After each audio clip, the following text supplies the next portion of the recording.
For centuries, we have been told that the Silk Road was a path of dust and camels, a terrestrial artery connecting east and west. But what if the true engine of global trade wasn't found in the desert, but beneath the crushing weight of the ocean? Hidden in the churning currents of the Malacca Strait lies the memory of a superpower that vanished without a trace. A kingdom so vast, so wealthy, and so dominant that it dictated the flow of the world's riches for 600 years, only to be forgotten by history until a mere century ago.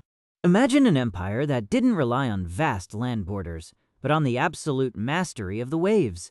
This was the Srivijaya thalassocracy, a Buddhist maritime empire based on the island of Sumatra that flourished between the 7th and 13th centuries CE.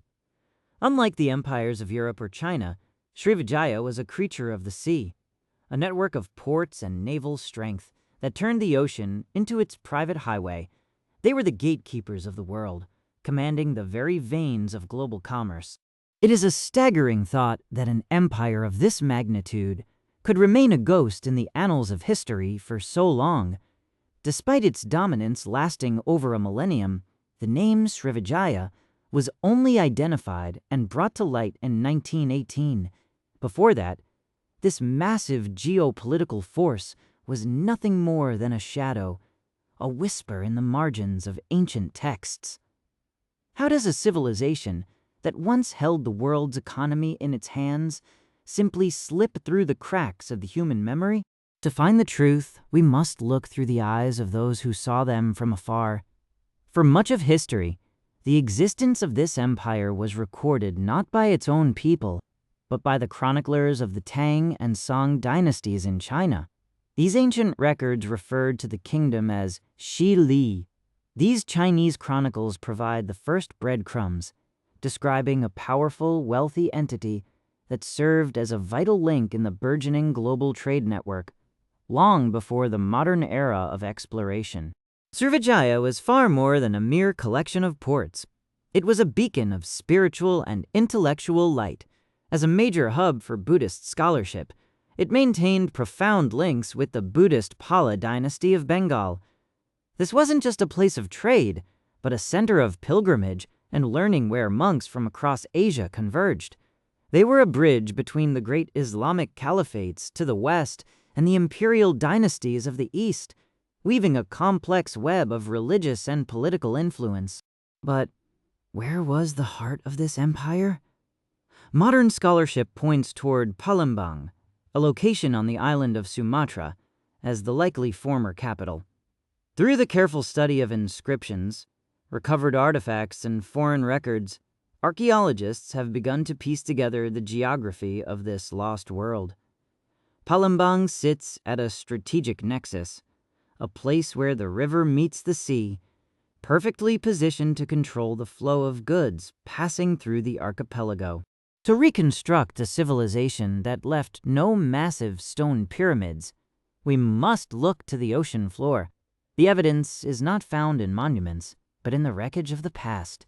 Maritime Southeast Asia is a graveyard of history, containing an estimated 20,000 shipwrecks from the Second World War alone. But beneath those modern wrecks lie the ghosts of ancient vessels. More than 10% of these maritime remains are believed to be part of a much older, much more significant story, the lost cargo of the maritime Silk Road. The treasures recovered from these depths tell a story of unimaginable wealth. Archaeologists have unearthed exquisite Chinese ceramics from the Guangdong and Fujian kilns, alongside piles of gold, tin, and precious resins. These weren't just trinkets. They were the currency of an empire. Along with spices that were worth their weight in gold, we find religious bronze sculptures that prove the sophisticated artistic and spiritual life that thrived within the Srivijayan sphere of influence. One of the most significant breakthroughs in understanding this era came from the study of specific wrecks, like the Belitung shipwreck. This vessel, laden with thousands of pieces of Tang Dynasty ceramics, acted as a time capsule. It provided a direct link to the trade routes Srivijaya controlled, showing exactly how goods moved from the kilns of China to the markets of the West. These shipwrecks are the fingerprints of a vanished maritime superpower. But how does an empire so dominant simply fade away? The disappearance of Srivijaya remains one of history's most compelling mysteries. Some scholars point to shifting trade routes where new powers began to bypass the Malacca Strait. Others look to the environment, suggesting that volcanic activity or rising sea levels may have physically altered the landscape, burying the very ports that made the empire possible. The land itself may have conspired to hide them. Advanced technology is now allowing us to see what was once invisible. Through sediment analysis and underwater archaeology, we are beginning to map the ancient coastlines and the locations of sunken settlements. We are no longer just looking for gold. We are looking for the chemical signatures of human life in the mud. This scientific detective work is slowly breathing life back into the Shili mentioned in the Chinese chronicles.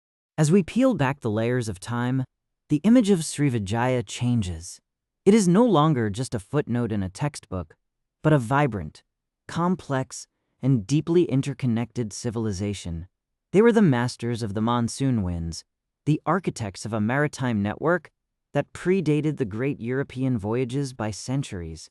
They proved that power does not always need to be built on stone and soil. Sometimes, it is built on water and wind.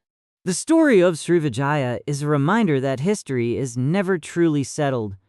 For every empire we know, there are dozens more waiting to be found in the depths of the ocean or the silence of the jungle. The maritime Silk Road is still yielding its secrets, and with every shipwreck recovered, we move one step closer to understanding the true scale of our interconnected past. The shadows are retreating, and the gold is finally coming to light. If you want to journey deeper into the unseen corners of our history, make sure to subscribe to Epoch Unseen. We continue to hunt for the lost, the forgotten, and the mysterious. Join us as we uncover the stories that time tried to erase. Thank you for watching.